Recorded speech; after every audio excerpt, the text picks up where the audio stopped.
آپ صلی اللہ علیہ وآلہ وسلم نے فرمایا، اللہ تعالیٰ احسان کرنے والا ہے اور احسان نیکی کرنے والوں کو پسند فرماتا ہے۔ نبی کریم صلی اللہ علیہ وآلہ وسلم نے ارشاد فرمایا، تمہارے لیے یہی گناہ کافی ہے کہ تم ہمیشہ جھگڑتے رہو۔ رسول اللہ صلی اللہ علیہ وآلہ وسلم نے فرمایا، باب جنت کا درمیانی دروازہ ہے، اگر تم چاہو تو اس دروازے کو ضائع کر دو اور اگر چاہو تو اس کی حفاظت کرو۔ پیارے نبی صلی اللہ علیہ وآلہ وسلم نے ارشاد فرمایا، مجھے دوزخ دکھلائی گئی اور اس میں زیادہ تر عورتیں تھیں جو کفر کرتی ہیں۔ کہا گیا، یا رسول اللہ، کیا وہ اللہ کے ساتھ کفر کرتی ہیں؟ پیارے نبی صلی اللہ علیہ وآلہ وسلم نے فرمایا کہ خاوند کی ناشکری کرتی ہیں اور احسان کی ناشکری کرتی ہیں۔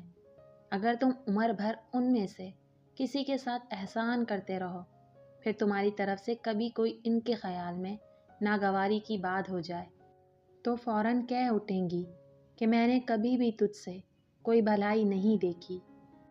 پیارے نبی صلی اللہ علیہ وآلہ وسلم نے فرمایا، جو اللہ تعالیٰ سے 3 بار جنت مانگتا ہے تو جنت کہتی ہے، اے اللہ اسے جنت میں داخل کر دے، اور جو 3 مرتبہ جہنم سے پناہ مانگتا ہے تو جہنم کہتی ہے، اے اللہ اس کو جہنم سے نجات دے۔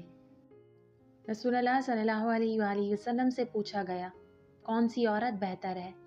آپ صلی اللہ علیہ وآلہ وسلم نے فرمایا، وہ عورت سب سے بہتر ہے کہ جب شوہر اس کی طرف دیکھے تو وہ شوہر کو خوش کر دے، جب شوہر کسی کام کا حکم دے تو بجا آوری کرے، اور شوہر کی مرضی کے خلاف اپنے جان و مال میں تصرف نہ کرے۔